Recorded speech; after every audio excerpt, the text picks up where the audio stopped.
அனைவருக்கும் வணக்கங்க. இன்னைக்கு நம்ம பானு ட்ரெடிஷன் சேனலில் குழந்தைங்களுக்கு மிகவும் பிடித்த முட்டை மசாலா பொரியல் எப்படி செய்கிறதுன்னு இந்த வீடியோவில் பார்க்கலாம். இதுக்கு என்னென்ன பொருட்கள் தேவைன்னு சொல்கிறேங்க. முட்டை 3, நறுக்கின பெரிய வெங்காயம் 2, தக்காளி 2, பச்சை மிளகாய் 2, சீரகம் 1/2 டீஸ்பூன், மிளகுத்தூள் 1/2 teaspoon, garam masala 2 teaspoon, salt 3/4 teaspoon, மஞ்சத்தூள் 1/2 டீஸ்பூன், மிளகாத்தூள் 1/2 டீஸ்பூன், எண்ணெய் பொரிக்கிறதுக்கு தேவையான அளவு, கருவேப்பிலை சிறிதளவு. இவ்வளோதாங்க. இப்போ பொரியல் எப்படி செய்யலான்னு நம்ம பார்க்கலாம். இந்த முட்டை மசாலா செய்கிறதுக்கு ஒரு அகலமான பெரிய தோசை சட்டியை அடுப்பில் வச்சுக்கோங்க. அது ரொம்ப ஃப்ளாட்டாக இருக்கக்கூடாது, கொஞ்சம் வளைவான தோசை சட்டியாக இருக்கணும். தோசை சட்டி காஞ்சிச்சு, எண்ணெய் 2 ஸ்பூன் ஊற்றிக்கலாம். முதல்ல பச்சை மிளகாயும் கருவேப்பிலையும் போட்டுறேன்.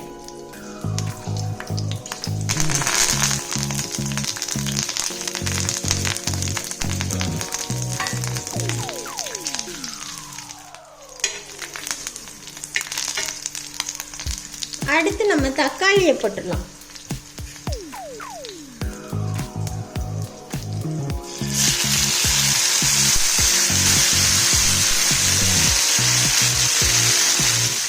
இந்த முட்டை மசாலா ரொம்ப டேஸ்டாக இருக்குங்க.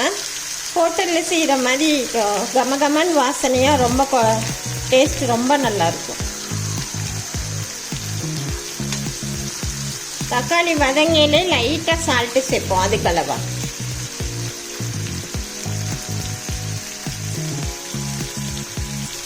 எப்போ தக்காளி வதக்கினாலும் நம்ம கொஞ்சம் உப்பு போட்டோம்னா நல்லா மடங்கி வேகும் தண்ணி விட்டு. தக்காளி பாதி வெந்துச்சுங்க.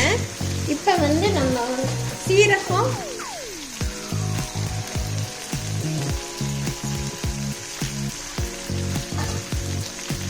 கரம் மசாலையும் போட்டுடலாம்.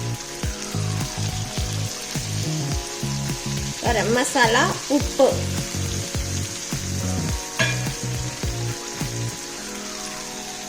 மஞ்சத்தூள், மிளகாத்தூளையும் சேர்த்துடலாம்.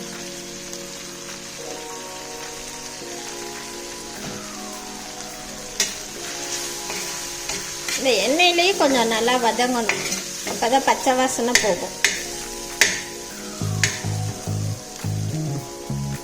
இது வதங்கிலே இன்னும் கொஞ்சம் எண்ணெய் ஊற்றிக்கலாம். எண்ணெயெல்லாம் நல்லா மிதக்குது, நல்லா கரம் மசாலாலாம் பச்சை வாசனை போயிடுச்சு. இப்போ நம்ம நறுக்கின பெரிய வெங்காயத்தை சேர்த்துக்கலாம்.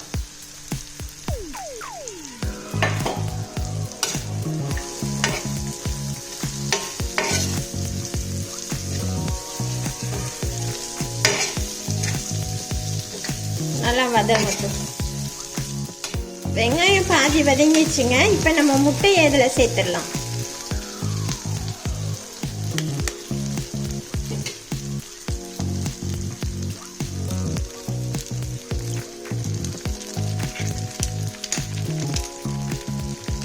மீத 2 முட்டையும் இந்த கிண்ணத்தில் உடைச்சி வச்சிருக்கேன், அதையும் ஊற்றிடலாம்.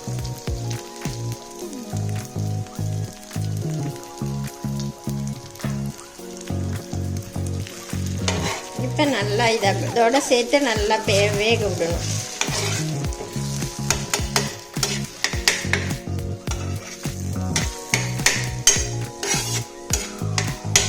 ஒரு சிலர் முட்டை வாசனை பிடிக்கலைன்னா முட்டையை நிறைய பேர் சாப்பிட மாட்டாங்க.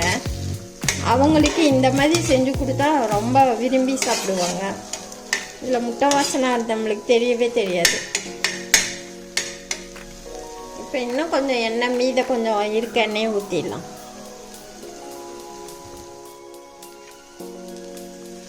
முட்டை மசாலா பாருங்க, நல்லா உதிரி உதிரியாக வருது. நல்லா வறுத்தாதான் டேஸ்ட்டு ரொம்ப நல்லா இருக்கும், பொறுமையாக வரும். இப்போ வந்து நம்ம இது மிளகுத்தூள் கடி போட்டுறேன்.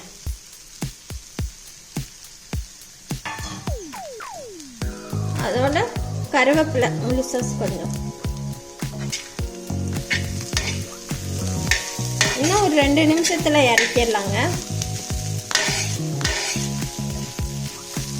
நல்லா மசாலா வாசனையோடு சேர்ந்து கமகமன் வாசனையாக இருக்குது.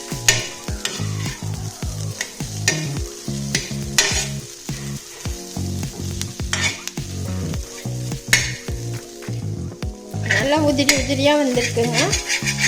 இந்த மசாலா முட்டையை நம்ம வந்து வாத்து முட்டை, வான்கோழி முட்டை எல்லாம் இதை செஞ்சோம்னா அந்த கவுச்சி இல்லாமல் ரொம்ப டேஸ்ட்டாக இருக்கும். நீங்கள் ட்ரை பண்ணி பாருங்கள். முட்டை மசாலா ரெடி ஆயிடுச்சுங்க. இப்போ ஆஃப் பண்ணிடு. சூப்பரான முட்டை மசாலா தயாராகிடுச்சுங்க. இது வந்து தயிர் சாதம், மில்லட் சாதங்கள்லாம் இருக்கு இல்லைங்களா, குதிரைவாளி, பனிவரகு, அந்த மாதிரி இதோட சாதத்தை தயிர் சேர்த்து சாப்பிடல ரொம்ப டேஸ்ட்டாக இருக்கும். நீங்களும் ட்ரை பண்ணி பாருங்கள். நன்றி, வணக்கம்.